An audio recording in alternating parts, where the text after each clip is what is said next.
아버지 말씀을 배울 수 있습니다. 네, 오늘은 느헤미야 7장 8장 공부해 보겠습니다. 감사합니다. 우리 그레이스 강 자매님 걱정해 주셔서 같이 기도해 주십시오. 오늘은 느헤미야 7장을 배워보는데 제가 너무 신기한 게 여기 몇 명이고 이제 족보처럼 또 다 나오잖아요. 그래서 이거를 안 읽을래요 아버지 그랬더니 하나님 아버지가 또 뭐라고 그러셔가지고 여기 강대상에서 읽으라고 또 그러시는 거예요.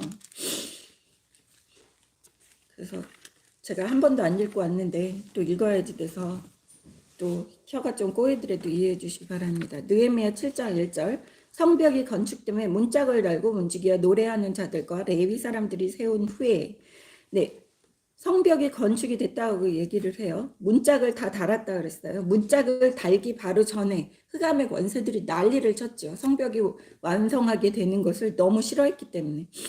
그래서 성벽을 달고 그 다음에 한 것이 뭡니까? 문지기와 노래하는 자들과 레위 사람들을 세웠다고 하는 것을 볼 수 있습니다.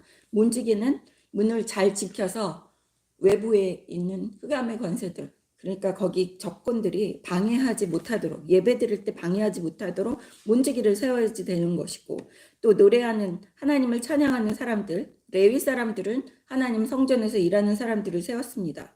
2절 보겠습니다. 내 아우 하나니와 영분의 관원 하나냐가 함께 예루살렘을 다스리게 하였는데 하나냐는 충성스러운 사람이요 하나님을 경외함이 무리 중에서 뛰어난 자라. 네, 우리 교회 같은 데에서 감투를 주고 교회를 운영할 수 있게끔 허락해야지 되는 것은 경외함이 무리 중에서 뛰어난 사람들이 그 서열대로 교회도 운영해야지 되는데 지금 현재를 살고 있는 우리들의 세상에서는 그 권사도 그렇고 장로도 그렇고 교회에서 제일 돈 많은 사람들을 많이 세웁니다. 그러니까 교회도 세속적으로 변했다는 거예요. 하나님을 경외하는 그리고 믿음이 강한 사람을 세우는 것이 아니라 지금 현재를 살고 있는 우리들 세상에서는 능력 있어서 교회를 잘 운영해 나갈 수 있는 그런 사람들을 장로로 세웁니다. 그것이 하나님 앞에 큰 죄를 범하는 것이었습니다. 여기에서 느헤미야가 자기 동생과 하나냐를 함께 세웠어요. 2명을 세웠어요. 견제할 수 있는 사람이에요. 사람은 어떻게 될지 모르니까 헷가닥할 수 있으니까. 또 느헤미야는 성벽을 완벽하게 건축이 끝내고 그 술 관원이기 때문에 궁으로 돌아가야지 되는 사람이에요. 그래서 동생 하나니를 세웠다는 것은 동생 하나니가 계속해서 예루살렘의 그러한 일들을 느헤미야에게 계속 전달을 해줬었어요. 그래서 느헤미야가 자기 고향 예루살렘의 일을 밝히 알고 있었기 때문에 왕에게 허락을 받아서 성벽을 지으러 온 겁니다. 성벽을 만들러 왔을 때도 이 하나니 동생의 힘이 컸어요. 그래서 이 동생을 같이 세우는 것은 그 핵심에 집어넣어서 하나냐라는 사람이 올바르게 일을 하는지 그리고 또 예루살렘의 전반적인 소식을 자기가 계속해서 끊임없이 듣기 위해서 그 핵심의 사람 하나를 하나니라는 자기 동생을 세우는 것을 볼 수 있습니다.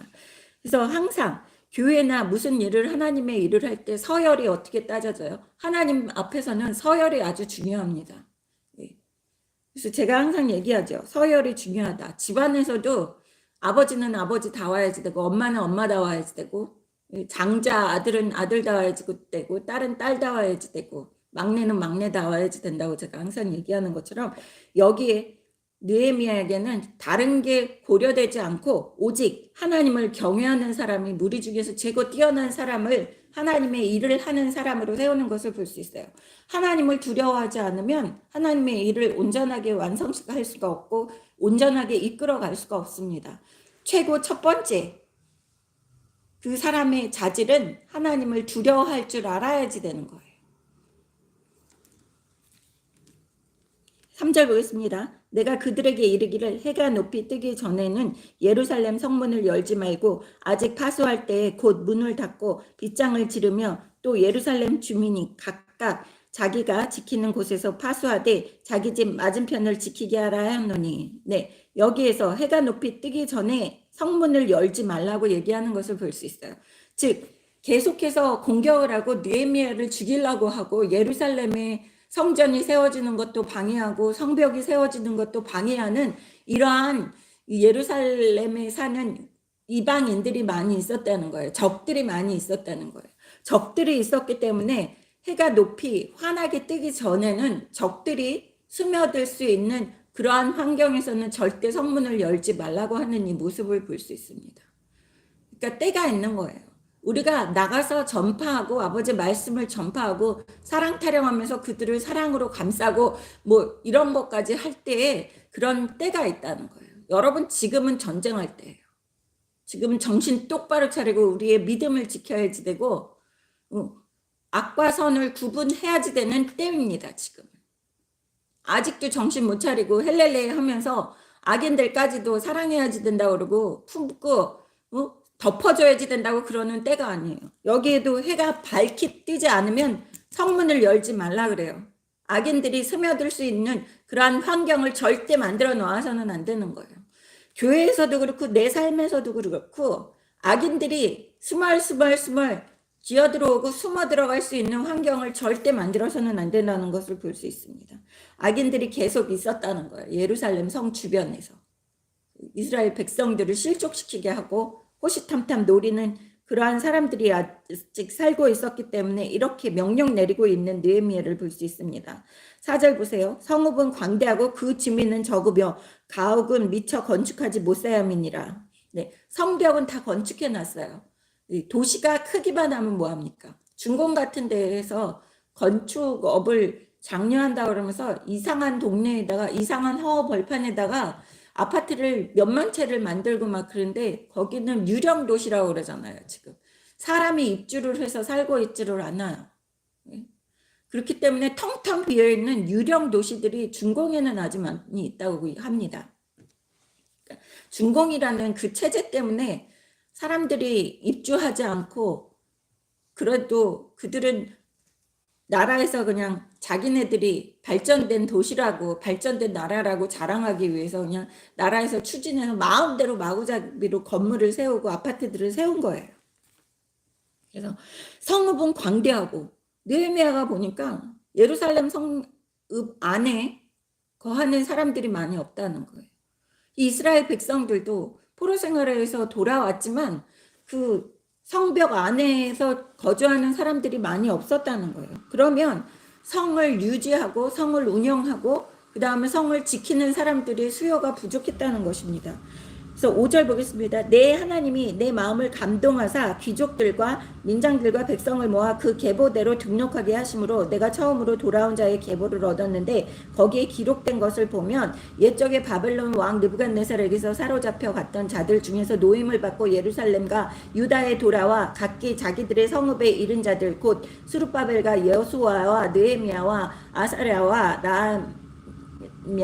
나하마니와 모르드게와 빌산과 미스베렉과 그레웨와 느훔과 비아나와 함께 나온 이스라엘 100명의 명수가 이러하니라. 네. 여기에 3차 귀환을 이야기하는 것을 볼 수 있습니다. 느헤미야는 3차 포로 귀환에 돌아온 사람들이에요. 그런데 바벨론의 왕 느부갓네살에게 70년 전에 잡혀간 다음에 다시 돌아온 사람들의 이름을 8절부터 계속 나열을 하고 있습니다. 그래서 제가 8절부터는 안 읽으려고 그랬는데 61절까지 안 읽으려고 하는데 아버지가 그렇게 읽지 않으면 뭐 생명책에 기록된 너희들 이름을 그냥 건너뛰면 너희는 좋겠냐 그러시더라고요. 아까 찬양 부르는데 그런 마음을 주셔서 다 읽어야지 됩니다. 네, 8절 보시면 바로스 자손이 2170명이요 스바다 자손이 370명이요 아라 자손이 650명이요 바모압 자손 곧 예수아의 요압 자손이 2818명이요 엘람 자손이 1254명이요 삿두 자손이 845명이요 삭게 자손이 760명이요 빈누의 자손이 648명이요 부벳 자손이 628명이요 아스가 자손이 2322명이요 아도니스 자손이 667명이요 비그웨 자손이 2067명이요 아딘 자손이 565명이요 아델 자손 곧 히스기야 자손이 98명이요 하승 자손이 328명이요 베세 자손이 324명이요 하립 자손이 120명이요 기브온 사람이 95명이요 베들레헴과 느도바 사람이 188명이요 아나도 사람이 128명이요 베다스마의 사람이 42명이요 기리앗 야림과 그비라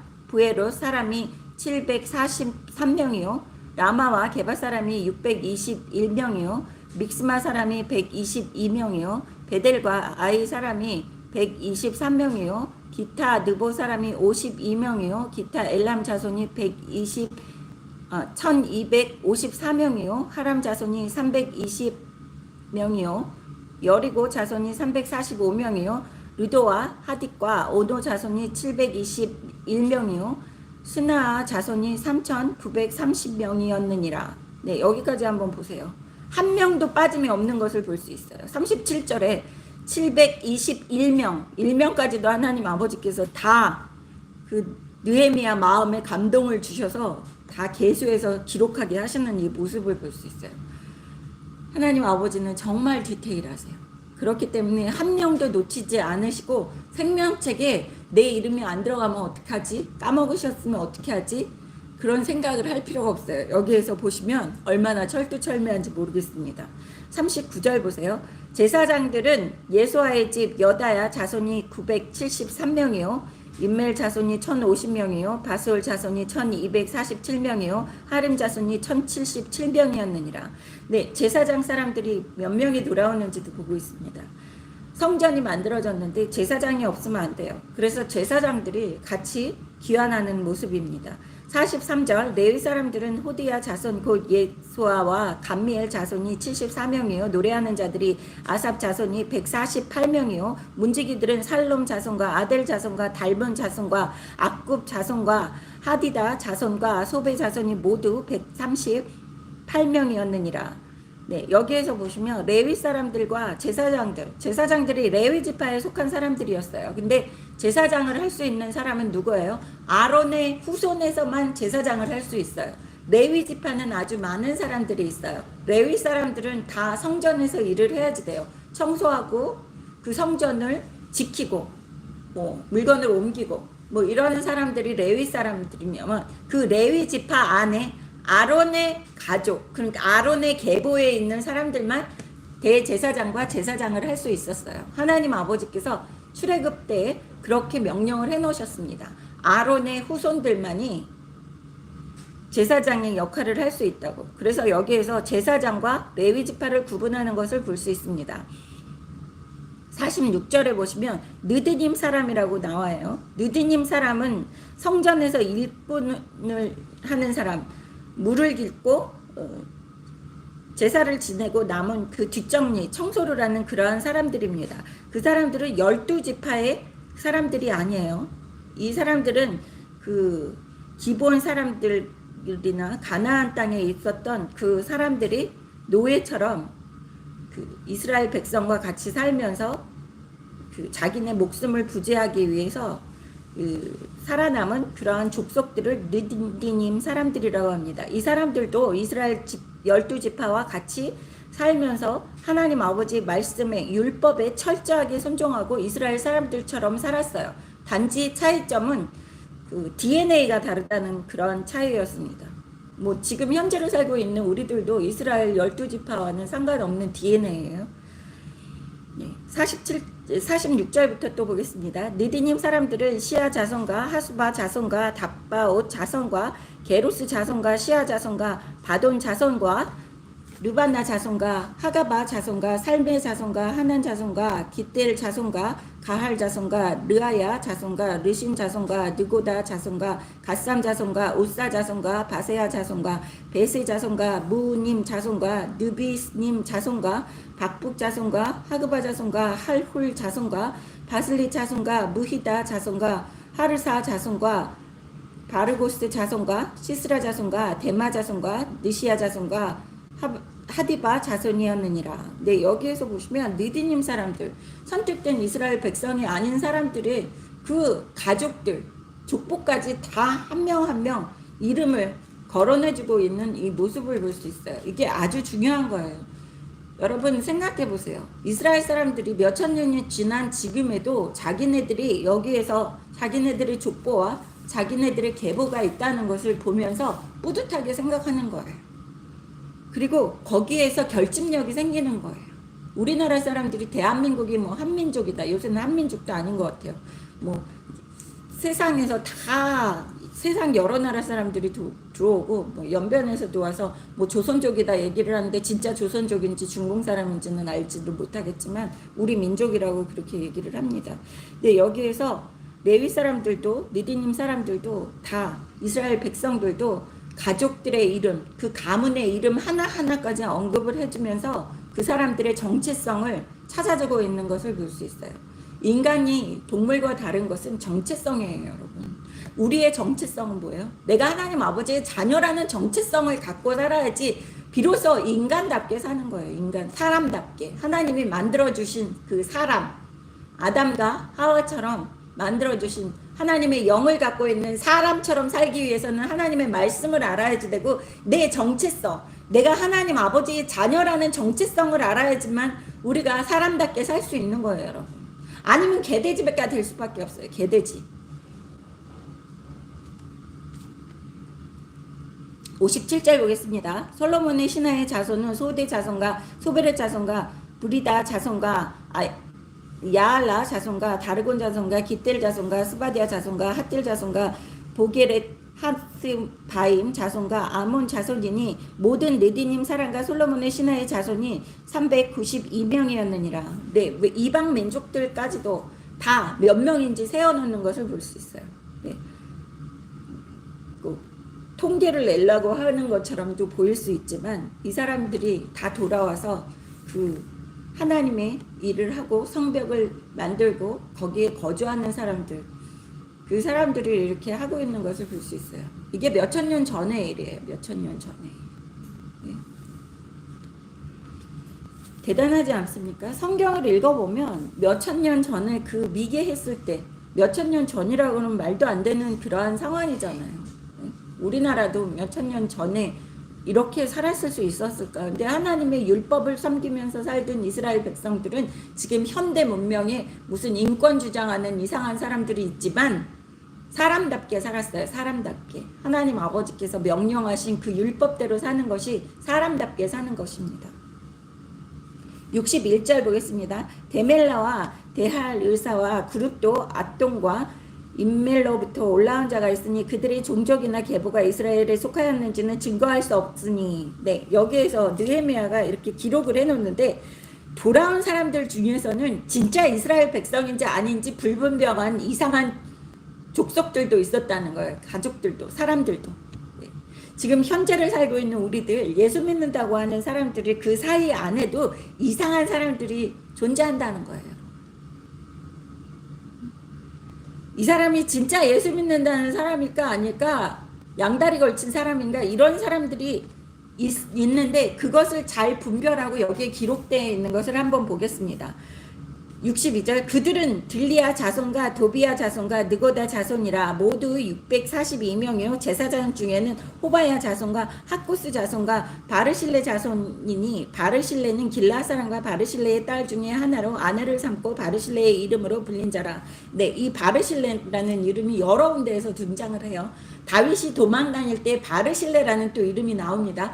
그 사람의 후손이 아니에요.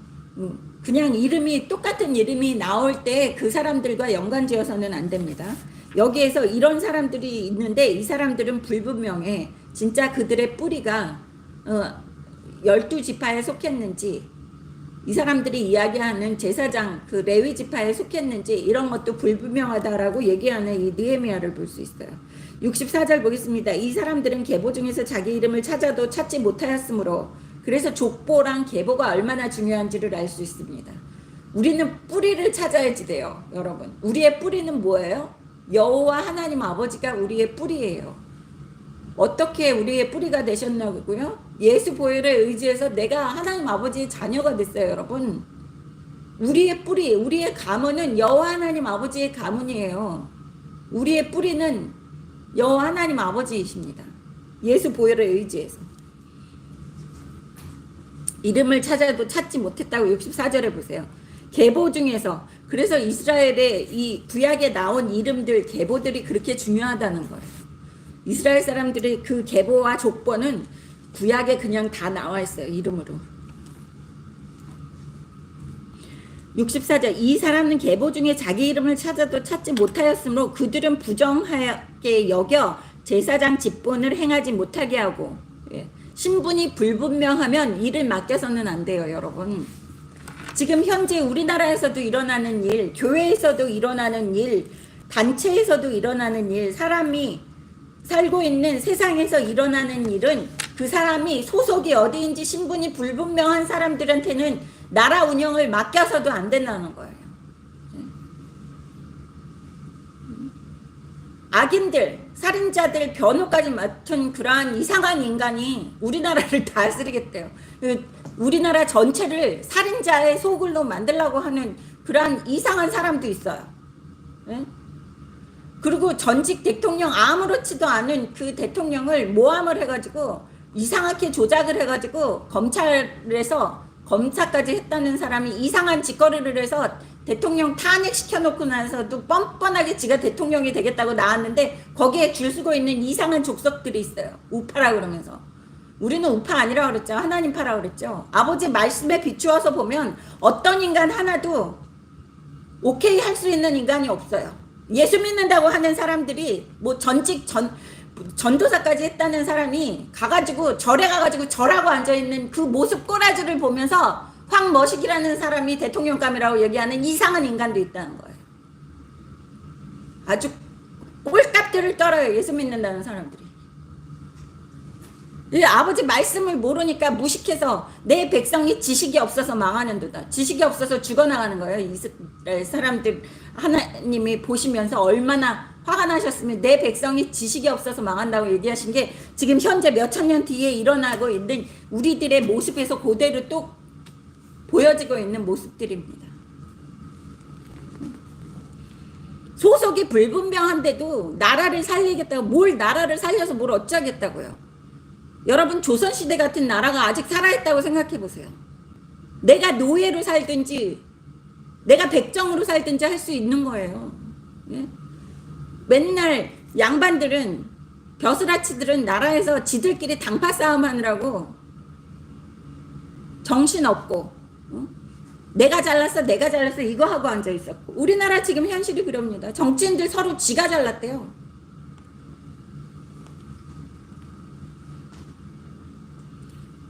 65절 보겠습니다. 총독이 그들에게 명령하여 우림과 둠빔을 가진 제사장이 일어나기 전에는 지성물을 먹지 말라 하였느니라. 우림과 둠빔을 가졌다. 우림과 둠빔은 OX 카드나 마찬가지예요. 제사장의 가운 안에 카드를 집어넣어 있었어요. OX 카드예요. 하나님께 기도하고 그 다음에 이 카드를 딱 끝냈을 때 돌같이 생긴 거를 끝냈을 때 OX를 하는 거예요. 하나님이 허락하시는지 아니면 하나님이 안 된다고 얘기하시는지 그거를 가지고 들어갈 수 있는 제사장이 일어나기 전에는 지성물을 먹지 말라 하였느니라. 너희는 자격이 안 돼. 그러니까 이 이야기는 너희가 자격이 된다는 것을 증명하기 전에는 너희는 절대 하나님 앞에 나아가서 하나님께 제사 못 드려. 너희를 인정할 수가 없어라는 거예요. 이렇게 철저하게 하고 있는 이 느헤미야의 모습을 볼 수 있습니다. 눈꽃만치도 하나님의 일을 하는 데에서 네가 나랑 친하니까 나한테 돈을 더 냈으니까 우리 교회 헌금 많이 했으니까 아니면 목사인 나한테 명품 햇백이나 명품 넥타이 줬으니까 명품 양복 성불해 줬으니까 네가 장로해. 이거 아니잖아요. 어떻게 합니까? 철저하게 하나님 말씀에 기초해가지고 사람들을 세우고 하고 있는 이 모습을 볼 수 있어요. 근데 지금 뭐 전 세계는 모르겠어요. 우리나라의 대부분의 교회에서는 특히 큰 교회에서도 그렇고 작은 교회도 그렇고 헌금 많이 하고 경제력 좋은 사람 이 세상에서 인정해주는 사람이 교회 안에서도 장로를 하고 앉아있어요.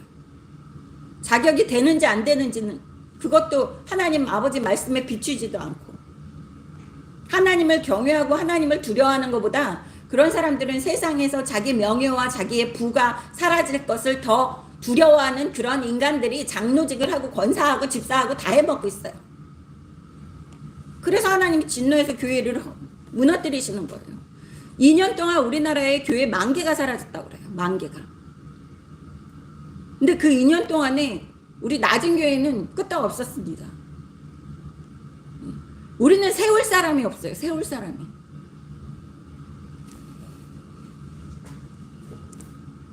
하나님이 운영하시는 그러한 아버지 말씀으로 이끌어가는 그러한 교회가 돼야지 되는 거고, 그러한 가정이 돼야지 되는 거고, 그러한 단체가 돼야지 되는 거고, 그러한 정치인이 돼야지만 올바른 세상이 된다는 거예요. 66절 보겠습니다. 온 회중의 합계는 42,360명이요. 그 외에 노비가 7,337명이요. 노비까지 있는 것을 볼 수 있어요. 노비는 뭐예요? 이방 민족이에요. 그들에게 노래하는 남녀가 245명이요. 말이 736마리요. 노새가 245마리요. 낙타가 435마리요. 나귀가 6,720마리였느니라. 어떤 족장들은 역사를 위하여 보조하였고, 총독은 금천 드라크마와 대접 50과 제사장의 의복 530벌을 보물 곳간에 드렸고, 또 어떤 족장들은 금 2만 드라크마와 은 2,200마네를 역사 곳간에 드렸고, 그 나머지 백성은 금 2만 드라크마와 은 2,000마네와 제사장의 의복 67벌을 드렸느니라. 근데 여기에서 보시면 이렇게 제물로 갖다 바치는 사람들이 제사장을 해야지 되고, 예, 나라 사람들을 이끄는 그러한 사람이 돼야지 됐는데, 느헤미야는 이런 사람들 세우지 않았어요. 그리고 그 백성들도 하나님을 섬기는데 욕심을 내지를 않았어요. 자기네가 하나님께 바치는 금, 은, 그리고 제사장의 의복까지도 감사함으로 기쁨으로 바쳤지, 내가 그 자리에서 높은 자리를 하나 해먹어야지 하는 그런 마음은 없었다는 거예요. 순수한 마음으로 하나님을 섬기고 있는 이러한 백성들을 볼 수 있습니다. 느헤미야가 이스라엘 그 예루살렘 안에 성벽을 만들고 많은 사람들을 이주시켜서 성을 완성시키고 있는 이러한 모습을 볼 수 있어요. 이제 다 이렇게 되고 73절 보겠습니다. 이와 같이 제사장들과 레위 사람들과 문지기들과 노래하는 자들과 백성 몇 명과 느디님 사람들과 온 이스라엘 자손이 다 자기들의 성읍에 거주하였느니라. 다 거주하면서 돌아온 이 백성들을 볼 수 있습니다. 그래서 그 성을 지키고 성이 온전하게 운영될 수 있게끔 할 수 있는 이런 일까지 느헤미야가 했어요. 에스라는 율법주의자예요. 율법주의자면서 제사장이었습니다. 그 사람은 성전을 건축해 놓은 그 상황에서 돌아와서 하나님 아버지의 말씀으로 사람들의 마음의 성전을 건축해 줬어요. 그랬는데 느헤미야는 돌아와서, 이 사람은 술관원이었어요. 율법에 대해서는 아무것도 모르는 그러한 사람이지만 하나님의 성전에 온전히 예배드리며 외부의 문화가 영향을 미치지 못하고 그 하나님의 성전을 더럽히지 못하게끔 성벽을 쌓는 그러한 막중한 임무를 했어요.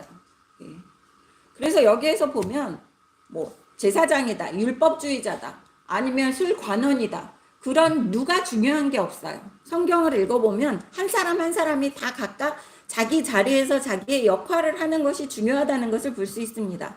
지금 현재를 살고 있는 우리들 세상에서도 하나님 아버지의 귀한 자녀들이 목사가 더 중요한 것도 아니고 일반 신도가 더 중요한 것도 아니고 각자가 자기 맡은 자리에서 열심히 하나님의 나라를 이루어가는 것이, 그것이 아주 중요한 역할을 하고 있는 것이에요.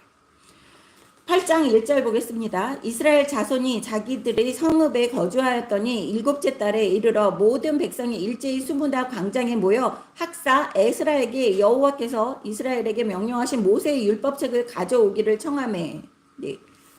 이스라엘 자손이 이제 아까 읽었던 그러한 사람들이 이스라엘 성 안에 인구가 부족한 것을 보고 느헤미야가 이주시켜서 그 사람들의 계보를 읽어놓은 것을 볼 수 있었습니다. 그래서 7장 4절에 보면 성읍은 광대하고 주민은 적었다. 가옥은 미처 건축하지 못했다고 했지만 계속해서 사람들 이름을 읽어나가고 몇백 명이 이주했고 하는 것을, 그 계보를 볼 수 있었습니다. 이제 성읍이 가득 찼어요. 사람들을 차니까 학사 에스라에게, 학사, 여기에서 학사라고 그러면 공부를 많이 한 하나님 아버지의 말씀에 통달한 그 율법자를 이야기하는 거예요. 그래서 에스라에게, 우리가 느헤미야 앞장에서 에스라서를 배웠습니다. 그 에스라예요. 에스라에게 여호와께서 이스라엘에게 명령하신 율법책을 가져오게 하는 이 이스라엘 백성들을 볼 수 있습니다. 뭐예요? 아버지 말씀을 알아야지 완벽한 아버지의 그 선택된 백성이 되는 거예요. 여러분, 내가 예수 믿겠다고 얘기를 한다고 그래서 내가 온전하게 아버지 사랑하시는 자녀로 만들어지는 게 아니에요. 우리가 온전하게 아버지 사랑하는 자녀로 만들어지기 위해서는 뭘 알아야지 돼요? 아버지 말씀을 알아야지 돼요. 그래서 마지막으로 이 사람들이 뭐가 부족한가 봤더니 이사하고 그 이스라엘에 있는 예루살렘 안에 성벽 안으로 들어오는 게 중요한 게 아니라 하나님 아버지를 알고자 하는 그 마음이 중요한 거예요. 율법 그러면 딱딱한 생각을 할 수 있어요. 아유, 그거는 법이야. 다 지켜야지 돼. 이게 아니라 이 사람들이 원했던 것은 우리 조상들이 섬겼던 하나님 아버지가 어떤 분인지를 알고 싶은 거예요. 우리를 사랑하시고 우리를 다시 예루살렘으로 불러 모아주시고 하신 그 하나님 아버지가 누군가, 여호와라는 분이 도대체 누군가. 여러분, 예전에는 얼마 전까지만 해도 몇백 년 전까지만 해도 종교개혁이 일어나기 전 500년 전까지만 해도 아무나 성경책을 갖고 있을 수가 없었어요. 종교개혁이 일어나기 전에는 오직 카톨릭의 그 성전 안에만 책이 있었어요. 그것도 그 두루마리처럼 돼가지고 있는 책. 성경은 원본이 없습니다. 다 복사본이에요. 성경은 원본이 없어요. 다 복사본이 존재하고 있는데 여러분 생각해 보세요. 몇천 년 된 그 책들을 우리가 감히 읽을 수 있는지 얼마나 비싸겠어요. 이 성경책 그렇게 안 비싸잖아요. 비싸봤자 뭐 10만 원 안짝일 거예요. 근데 만약에 원본인 그 책을 읽고자 해서 하나님이 궁금해가지고 우리가 갈급해서 하나님을 알고자 하는데 여기처럼 학사 에스라가 가지고 있는 것처럼 일부의 사람만 가지고 있을 수 있었어요. 500년 전에는. 적어도 라틴어까지는 번역이 돼 있었어요. 히브리어에서. 그래서 성경은 천박한 이 이방 민족들, 천박하게 세상 사람들이 쓰는 언어로 번역돼서는 절대 안 된다고 그렇게 생각을 했었어요. 큰일 났었어요. 만약에 성경을 번역을 하면 사형감이에요. 그 거룩한 책을 감히 너희들이 이런 그런 분위기였어요. 근데 하나님께서 은혜를 베푸셔서 그 귀한 말씀을 우리가 평생을 돈을 벌어서 모아서도 그 성경 한번 열람하는데 돈을 내도 구경도 못할 그런 귀한 책을 여기에서 종이로 전 세계에 다 퍼져나가 있는 이 성경이에요. 베스트셀러잖아요. 요지부동의 베스트셀러에서. 그래서 중요한 것들은 다 싸요, 여러분. 하나님 아버지 말씀도 공짜예요.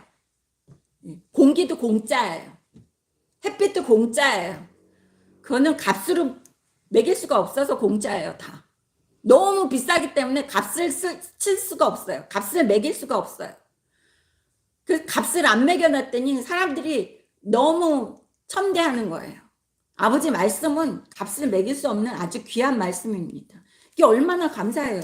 손만 뻗으면 성경이 곳곳에 있어요. 요새는 인터넷 들어가가지고 온라인 성경하면 다 읽어주는 것까지 다 나와요. 얼마나 감사한지 몰라요. 그래서 여기 성경을 알고자 해서 하나님 아버지를 배우고 싶어가지고 학사 에스라에게 율법책을 가져오게 합니다. 2절 보세요. 일곱째 달 초하루에 제사장 에스라가 율법책을 가지고 회중 앞 곧 남자나 여자나 알아들을 만한 모든 사람 앞에 이르러. 네, 일곱째 달 초하루면 1월 1일이에요. 유대 달력으로는. 유대인들은 달력이 달라요. 유대 달력은. 그래서 1월 1일 초하루 날이에요. 그 명절날이잖아요. 일곱째 달 초하루에 제사장 에스라가 율법책을 가지고 왔대요. 그러니까 새로운 마음으로 신년을 맞이하는 새로운 마음으로 이제 하나님 아버지를 밝히 알고 아버지 말씀에 순종해서 살겠다. 하나님과 동행하면서 살겠다. 이런 마음을 모두들 갖고 있습니다. 지금 현재를 살고 있는 우리들도 그런 마음을 가지고 있죠. 회중 앞에 곧 남자나 여자나 알아들을 만한 모든 사람 앞에 이르러. 알아들을 만한 모든 사람은 누구겠어요? 초등학교 1학년 들어가는 애는 좀 알아들으니까 학교를 갔겠죠.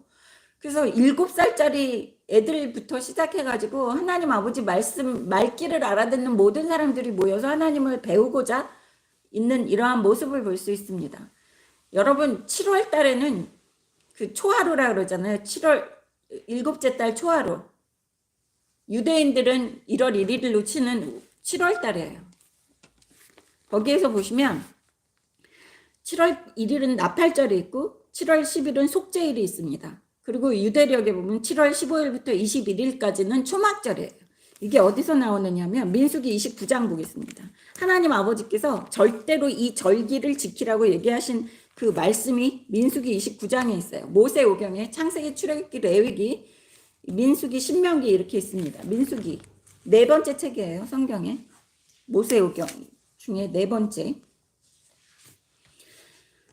하나님 아버지께서 모세를 통해서 명령하신 이 절기를 지키는 것입니다. 중요한 거 7째 달 초하루 이게 뭔가 보겠습니다. 29장 1절 7째 달에 이르러 그 달 초하루에 성회로 모이고 아무도 노동하지 말라. 이는 너희가 나팔을 불 날이니라. 나팔을 분다. 그러면 모이는 거예요. 소집하는 날이에요. 1월 1일 날은 다 모여서 노동도 하지 마. 일도 하지 마. 다 너희는 모여야지 돼. 성회로 모인다. 하나님 앞에 모두 모여라.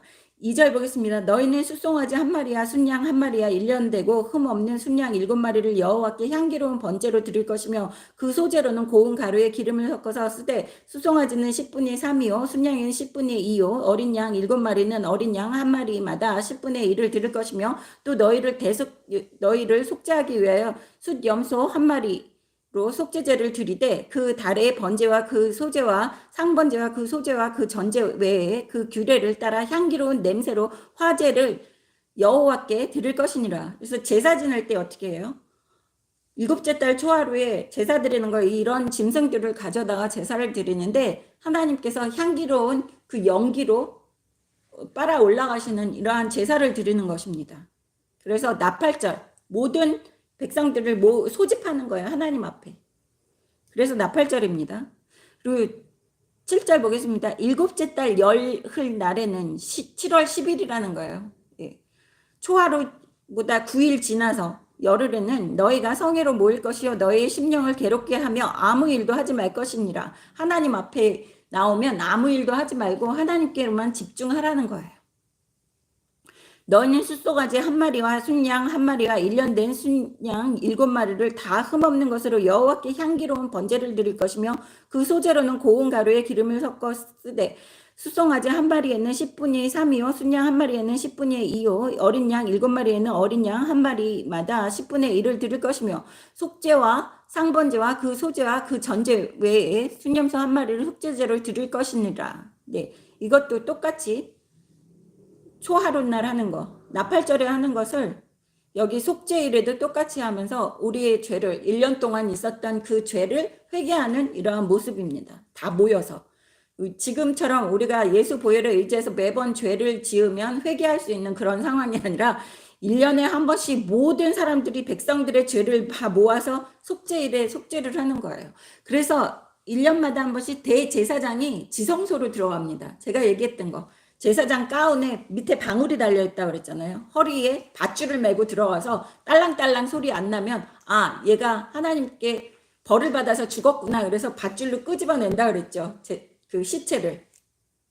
그것처럼 여기에서 속죄일에는 1년에 한 번 제사장이 그 방울을 차고 허리에 밧줄을 묶고 지성소로 들어가는 날이에요. 하나님께 모든 백성의 죄를 회개하는 날입니다.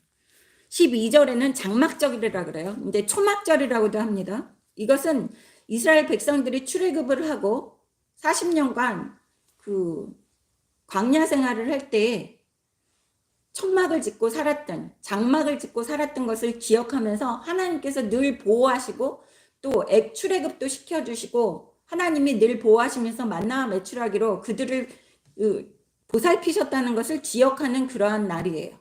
그것을 7일 동안 합니다. 15일부터 21일까지. 12절 보겠습니다. 7째 달 15째 날에는 너희가 성회로 모일 것이요 아무 일도 하지 말 것이며 이래 동안 여호와 앞에 절기를 지킬 것이라. 아무 일도 하지 말라는 거 계속 많죠. 안식일에도 아무 일도 하지 말고 하나님의 날에는 아무 일도 해서는 안 돼요.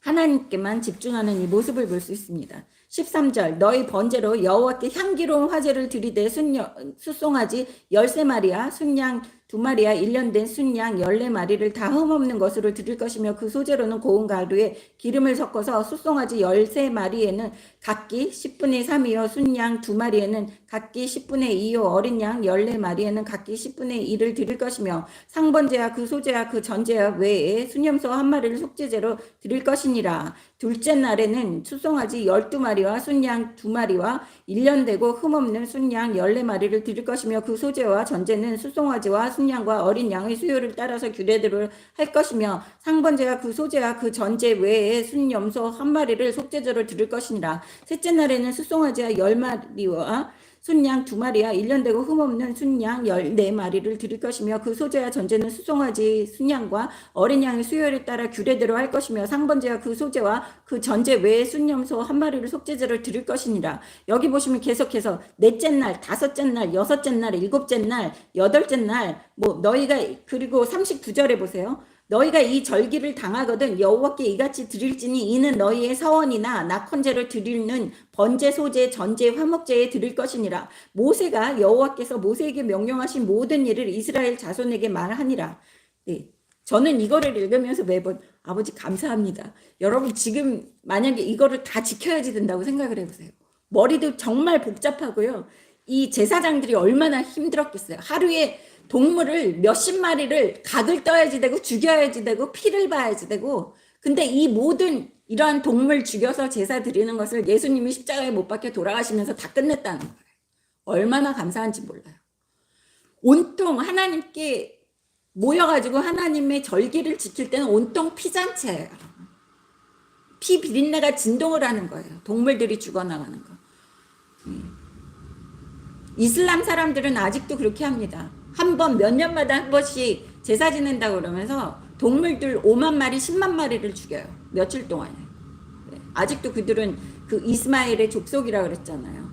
아브라함의 그 후처 하갈의 자손이 이슬람이라고 제가 말씀을 드렸습니다. 그들이 구약처럼 아직도 계속하고 있는데 하나님께서는 그렇게 몇만 마리를 죽이라고는 안 그러셨어요. 하루마다 몇 마리씩 죽이라고 하는데 하루에 죽이는 그 장막절 초막절에 죽이는 짐승들의 수를 보면 몇십 마리예요. 그러니까 제사장이 한두 명이 필요한 게 아니에요. 그리고 르디님 사람들 물을 깃고 불을 피우고 하는 사람이 한두 명이 하는 게 아니에요. 그렇게 대대적인 그러한 행사였어요. 아무 일도 하지 않으면서 하나님께만 집중하면서 하나님께 경배하고 하나님께 제사 드리는 그러한 일이 아주 큰 일이었다는 것을 볼 수 있습니다. 그런데 너무 감사하죠. 예수님께서 십자가에 못 박혀 돌아가신 다음에는 이 동물들 하나도 안 죽어도 돼요. 그리고 제사장들, 지금으로 얘기하면 목사들, 칼 들고 동물들 죽여가면서 그 피 짜내고 제단 주위에 피 뿌리고 각을 떠야지 되고 내장을 분리해서 불태워야지 되고 온통 그 연기부터 시작해서 상상을 해보세요. 끔찍하지. 근데 예수님이 십자가에 못 박혀 돌아가신 일이 얼마나 감사한지 그것을 매번 우리는 알아야지 됩니다. 여러분. 다시 돌아오겠습니다. 느헤미야 8장 2절 보겠습니다. 다시 읽겠습니다. 일곱째 달 초하루에 제사장 에스라가 율법책을 가지고 회중 앞 곧 남자나 여자나 알아들을 만한 모든 사람 앞에 이르러 수문 앞 강장에서 새벽부터 정오까지 남자나 여자나 알아들을 만한 모든 사람 앞에서 읽음에 뭇 백성이 그 율법책에 귀를 기울였는데 그때 학사 에스라가 특별히 지은 나무 강단에 서고 그 곁 오른쪽에 선 자는 마띠아와 스마와 아느냐와 우리야와 필기야와 마세야요. 그의 왼쪽에 선 자는 부다야와 미사엘과 말기야와 히슴과 하스바다나와 스가랴와 무슬람이라. 에스라가 모든 백성 위에 서서 그들의 목전에 책을 펴니 책을 펼 때 모든 백성이 일어서니라. 네, 책을 펼 때 모든 백성이 일어선다는 것을 볼 수 있어요. 백성들이 앉아서 편안하게 하나님 말씀을 듣는 게 불편해서 다 일어나서 듣는 거예요. 그래서 히브리어나 라틴어까지는 번역을 할 수 있는 이러한 귀한 성경책이 이제 우리는 전 세계 여러 나라의 언어로 번역돼 가지고 이렇게 종이장에 이렇게 돼 있는 거를 편안하게 읽을 수 있는 은혜를 베풀어 주셨다는 것을 또 감사해야지 돼요. 이렇게 율법이 아주 중요한 겁니다. 율법을 하나님 자체로 생각하고 있는 이러한 백성들을 볼 수 있어요. 근데 지금 현재는 율법 아무 상관없다 그러고 구약은 완전 묻혀지고 없어지고 있는 이러한 상황이에요. 구약이 없어짐과 동시에 이 세상에 전 세계에 죄악이 만연해지면서 복음주의가 들어오면서 하나님께 계속 죄만 지으면서 이 세상이 말세로 접어드는 거예요. 마지막 때로. 하나님이 사라지셨기 때문에. 6절 보겠습니다. 에스라가 위대하신 하나님 여호와를 송축하며 모든 백성이 손을 들고 아멘 아멘 하고 응답하고 손을 굽혀 얼굴을 땅에 대고 여호와께 경배하니라. 손을 들고 아멘 아멘 하고 땅에 숙여서 여호와께 경배하고 있는 이러한 모습을 볼 수 있어요. 네. 몸을 굽혀 얼굴을 땅에 대고. 그래서 모르드게가 하만에게 몸을 굽혀서 얼굴을 땅에 대고 경배하지 않았기 때문에 하만이 화가 나서 에스더서에서 모르드게를 죽이고자 하는 그러한 음모를 볼 수 있었습니다. 이스라엘 백성들은 하나님께 경배하고 있는 이러한 모습이에요. 7절 보겠습니다. 여호수아와 바나와 세바냐와 야만과 아굽과 사부대와 호디아와 미아사야와 그르디아와 아사랴와 요사박과 하난과 블라와 레위 사람들은 백성 중에 제자리에 서 있는 동안 그들에게 율법을 깨닫게 하였는데 하나님의 율법책을 낭독하고 그 뜻을 해석하여 백성에게 그 낭독하는 것을 다 깨닫게 하니. 네, 여러분 율법책, 성경책은 하나님 아버지가 말씀해 주신 것은 우리가 다 깨달아야지 돼요. 여기서 8장 8절이 아주 중요한 거예요. 별표를 하고 밑줄을 치세요. 그냥 앵무새처럼 읽어서는 안 된다고 제가 계속 그럽니다.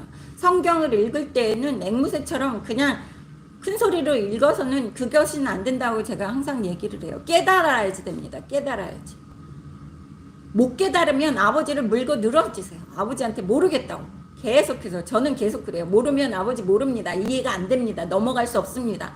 다음 구절로 내려갈 수 없습니다. 얼마나 달달 볶는지 몰라요. 중요한 거는 깨달아야지 되는 겁니다. 아버지 말씀을 여러 번 읽는 게 중요한 게 아니에요.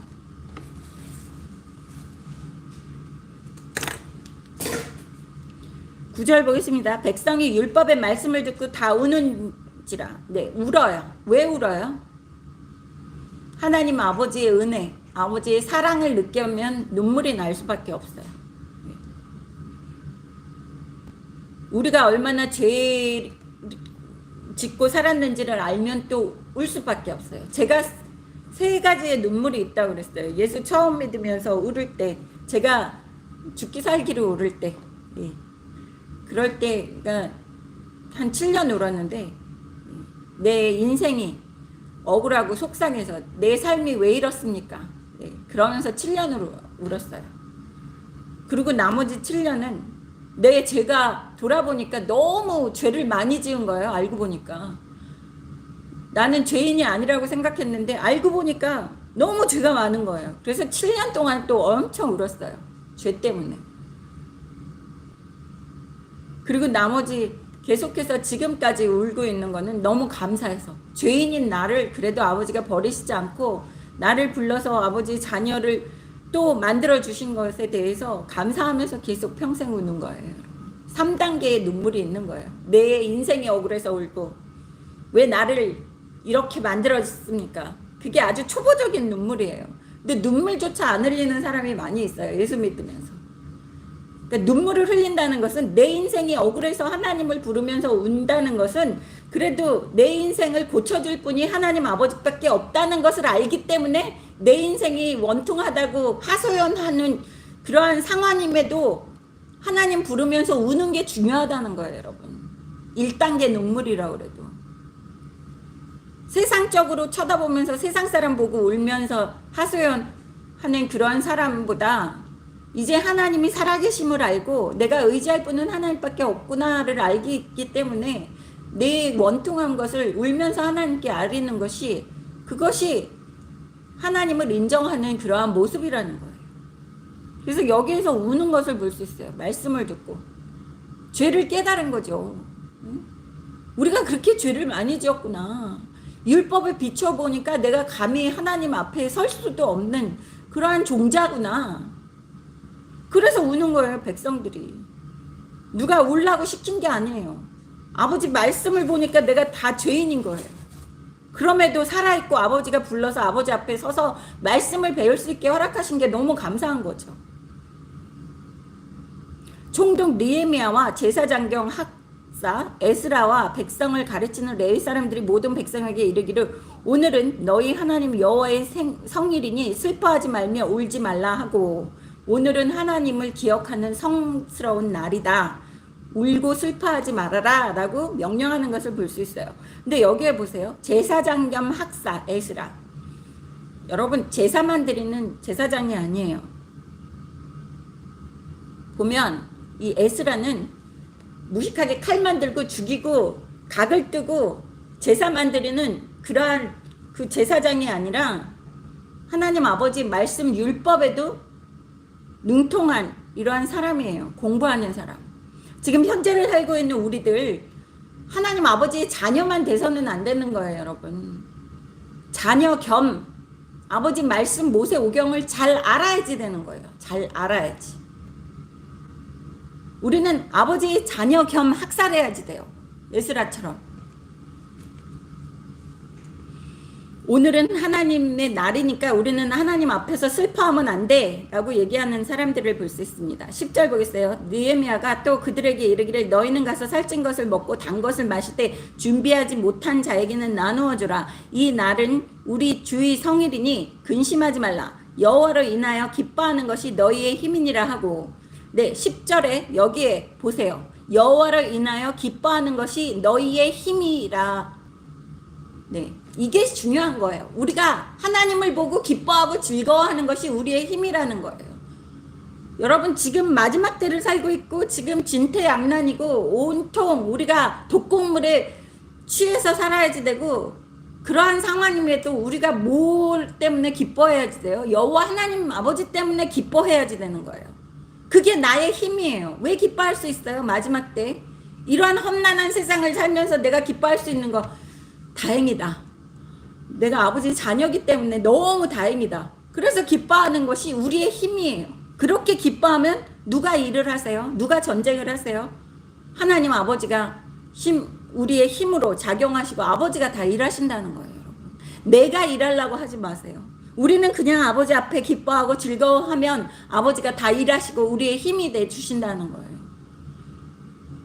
우리가 나약하고 힘없는 게 너무 감사해요. 내가 나약하고 힘없기 때문에 아버지 앞에서 떠날 수가 없어요. 내가 아버지 앞에서 떠나고 아버지를 등지면 난 죽을 것 같기 때문에.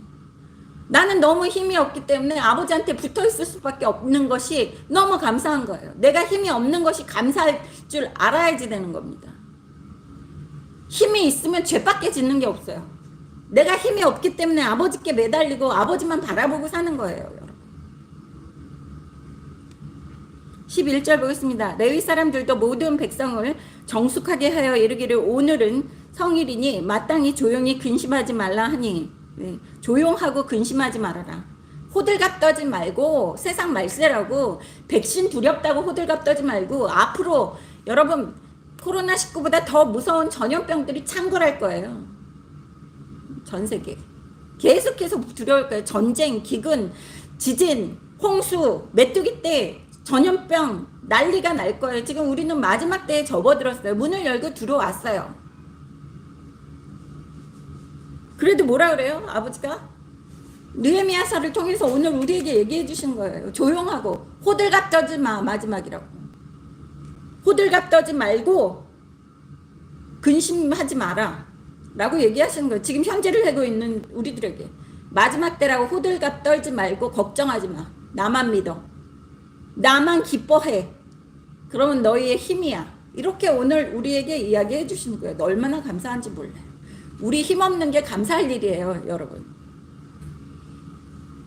12절 보겠습니다. 모든 백성이 곧 가서 먹고 마시며 나누어 주고 크게 즐거워하니. 즐거워하래요. 이 마지막 때를 살고 있는 지금 현 세상에서도 이는 그들이 그 읽어 들려준 말을 밝히 알미라. 뭐 때문에 기뻐하고 즐거워할 수 있어요? 아버지 말씀 율법 모세 오경을 읽었기 때문에 기뻐하고 즐거워할 수 있다는 거예요. 아버지 약속의 말씀도 모르면서 무슨 축복을 받겠다 그러고 기뻐하고 즐거워할 수 있겠습니까? 이 세상을 보면 다 세상이 뒤집어지고 있는데 호들갑 떨고 두려워할 수밖에 없는 세상이에요. 율법을 모르면. 근데 이 사람들이 아주 중요한 말을 해요. 12절에 보면 그 읽어 들려준 말을 밝히 알미라. 그래서 두려워하지 않을 수 있다는 거예요. 여러분 율법 모세 오경을 모르면 두려워할 수밖에 없어요. 근데 율법 모세 오경을 알면 아버지가 나한테 무슨 약속을 해주신지를 뻔히 알기 때문에 어떠한 것이 와도 두려워하지 않습니다. 모세 오경 아버지 말씀 율법이 반석이에요. 아버지 반석 위에 우뚝 두 다리 놓고 서 있는데 나를 흔들 자가 없다는 거예요. 나를 아버지의 손에서 뺏을 자가 없습니다. 왜? 내가 아버지 말씀을 밝히 알고 있기 때문에. 근데 여기에서 뭐래요? 단 것을 먹고 맛있는 거 먹고 10절에 보세요. 가서 살찐 것을 먹고 좋은 거 먹고 단 것 먹고 맛있는 거 먹고 단 것을 먹으라 그러는 건 맛있는 거라는 뜻이에요. 좋은 음식, 맛있는 음식 먹고 기뻐하고 즐거워하고 있으면 내가 다 알아서 해 라고 오늘 또 은혜로운 말씀을 해주세요. 네? 너희는 내 말만 배우고 내 말에만 순종하면 내가 다 알아서 하는데 뭘 슬퍼하고 두려워하고 호들갑 떨고 그러고 살고 앉아있니? 그냥 나만 바라봐. 호들갑 떨지 말고 즐거워하고 걱정하지 말고 맛있는 거 먹고 잘 살아. 그냥 잘 먹고 잘 살아. 두 다리 뻗고 내가 다 알아서 할게. 하나님 아버지가 그렇게 함축해서 얘기해 주신 거예요. 할렐루야. 감사합니다 아버지. 13절 보겠습니다. 그 이튿날 목 백성의 족장들과 제사장들과 레위 사람들이 율법의 말씀을 밝히 알고자 하여 학사 에스라에게 모여서 이튿날이라는 것을 볼 수 있어요. 13절에. 그 전에는 12절까지 모든 백성에게 그렇게 얘기를 했는데 이 이튿날 백성의 족장들, 나라를 다스리는 정치인들이라고 얘기할 수 있습니다. 정치인들과 제사장들, 목사들이라고 얘기할 수 있죠. 레위 사람들, 하나님을 위해서 임직을 맡은 사람들이 다시 모여서 우두머리들이죠. 율법의 말씀을 밝히 알고자, 더 알고자 하는 거예요. 더 궁금하고 더 알고자 해서 에스라에게 모여서 율법에 기록된 바를 본즉 여호와께서 모세를 통하여 명령하시기를 이스라엘 자손은 일곱째 달 절기에 초막에 거할 것이라 하였고, 초막절을 이야기하는 거죠. 아까 이야기한 7일 동안 매일 제사를 드리는 거.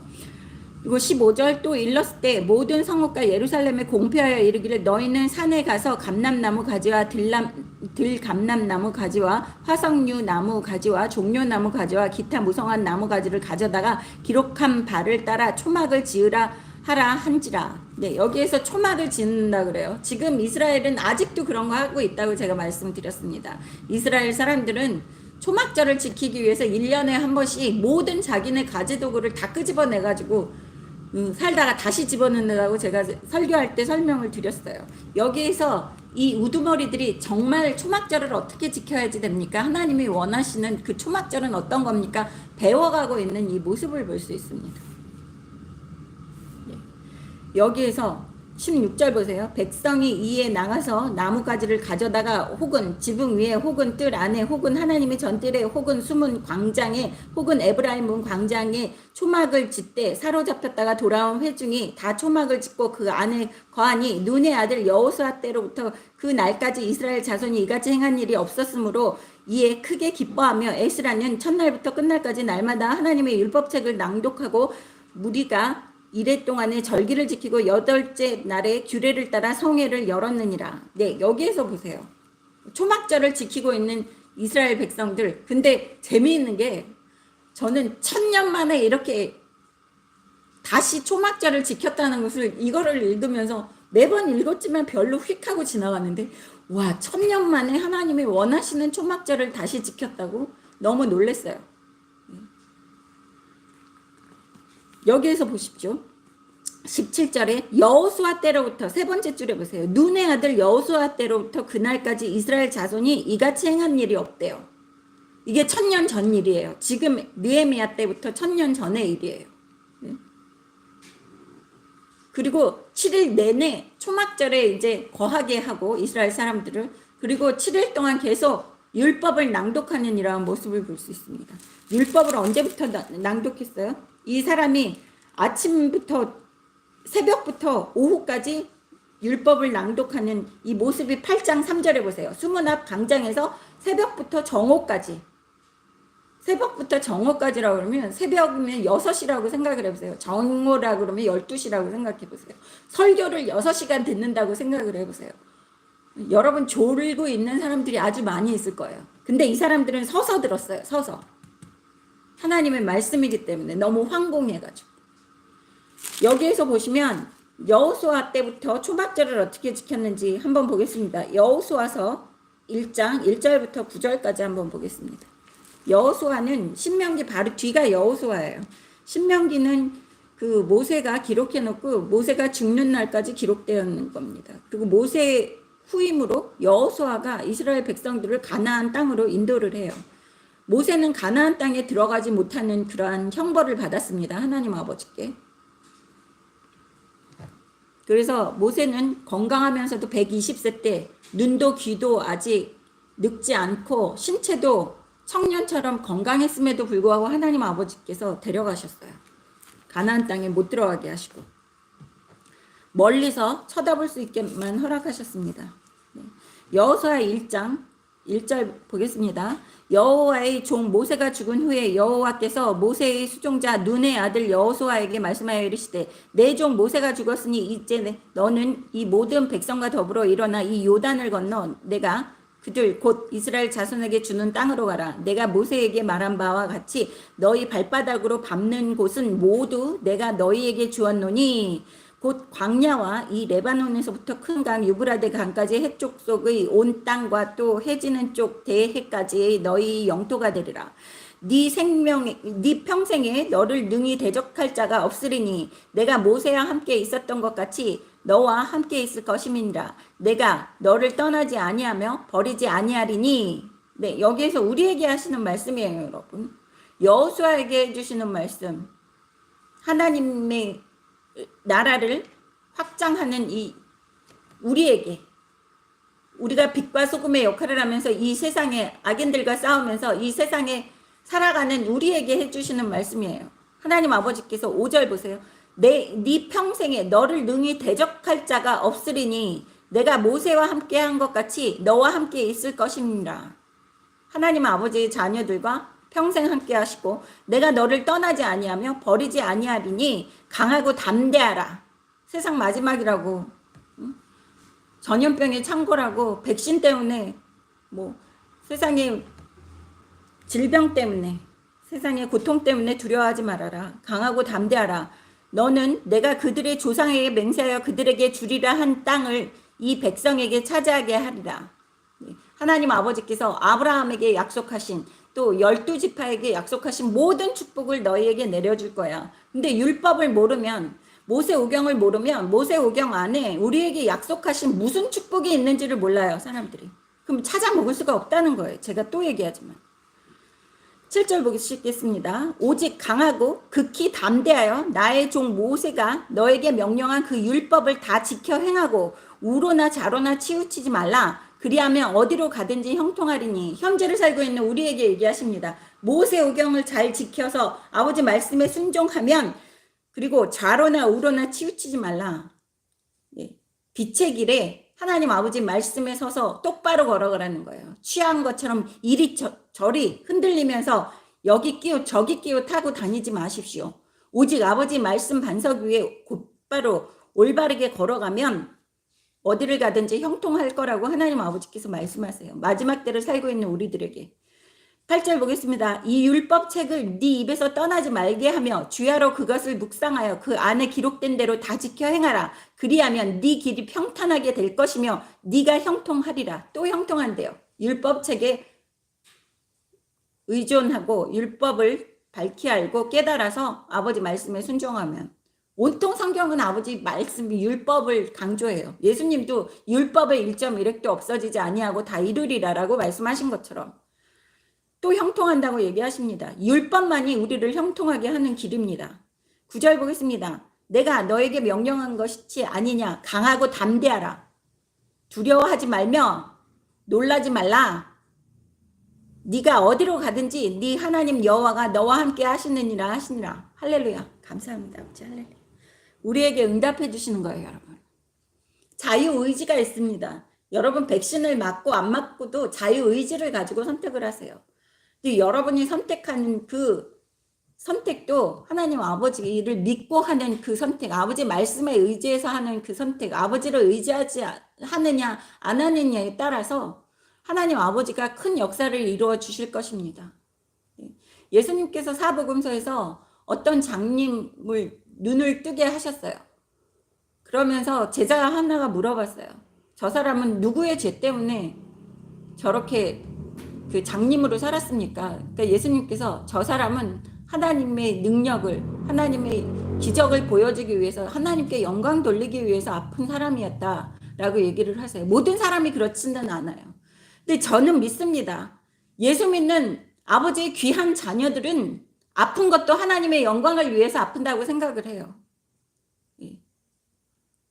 그래서 저는 그렇게 얘기를 해요. 아버지, 내 딸이 지금 백신 2차 접종의 후유증에 있어도 하나님 아버지께서 기적을 보이셔서 내가 지키는 내 자녀들은 이런 어떤 상황에서도 어떤 독극물에서도 완치시키고 내가 보호한다는 것을 아버지가 보여주실 줄 믿습니다. 그러고 기도합니다. 네 믿음대로 될지어다 말씀하셨으니까 나는 예수님이 말씀하신 네 믿음대로 될지어다 하신 말씀 믿고 하나님께 간구합니다.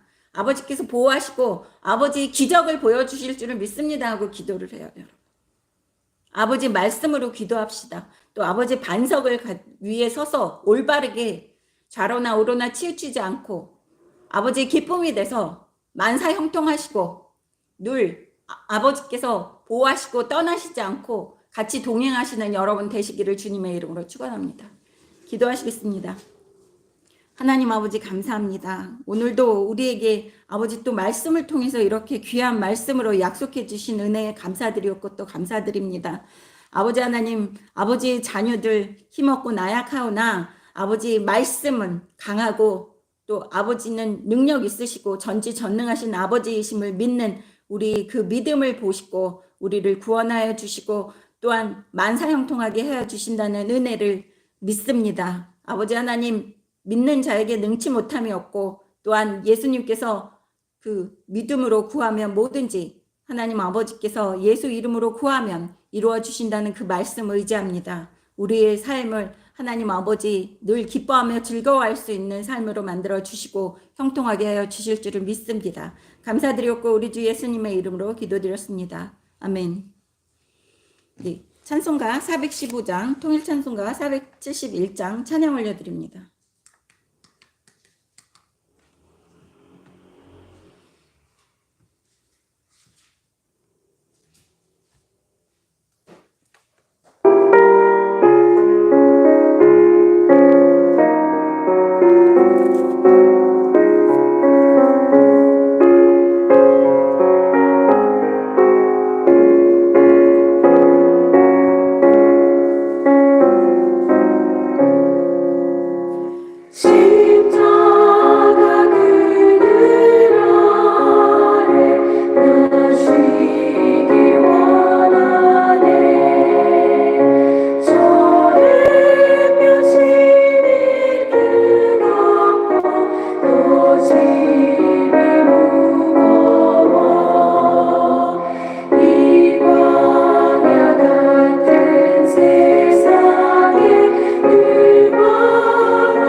일어나셔서 기도하시겠습니다. 하나님 아버지 감사합니다. 오늘도 아버지 앞에 나올 때 전지전능하신 하나님 아버지 앞에는 정말 작은 예물이오나 우리가 아버지 사랑하는 마음 가득 담아서 아버지께 올려드립니다. 저희를 불쌍히 여기시고 기뻐 받아주시옵소서. 아버지 자녀들 어디를 가도 머리가 되고 꼬리가 되지 않고 나가도 복을 받고 들어와도 복을 받고 하늘마다 만사형통하며 또 아버지 보호 아래 살기를 원합니다. 남에게 꾸어들지언정 꾸지 않게 하시고 악인들이 한 길로 왔다 7길로 도망하는 놀라운 은혜 허락하여 주시옵소서. 하나님 아버지 이 세상에 빛과 소금의 역할을 할 수 있도록 아버지 하나님께서 악으로부터 또한 눈동자 같이 보살펴 주실 줄을 믿습니다. 또한 경제적으로 어렵지 않도록 하나님 아버지께서 차고 넘치도록 아버지께서 채워주시사 이 세상에 멸시천대 받지 않도록 아버지 자녀들 귀한 자녀들 보호하여 주시옵소서. 감사드렸고 우리 주 예수님의 이름으로 기도드렸습니다. 아멘. 다 같이 일어나셔서 주기도문 하시고 축도로 예배 마치겠습니다.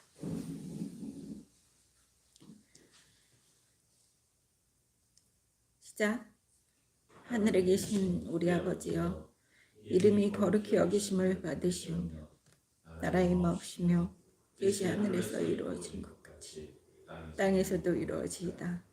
오늘날 우리에게 일용할 양식을 주옵시고 우리가 우리에게 죄 지은 자를 사하여 준 것 같이 우리의 죄를 사하여 주시고 우리를 시험에 들지 말게 하옵시며 다만 악에서 구하옵소서. 대개의 나라와 권세와 영광이 아버지께 영원히 있사옵나이다. 아멘.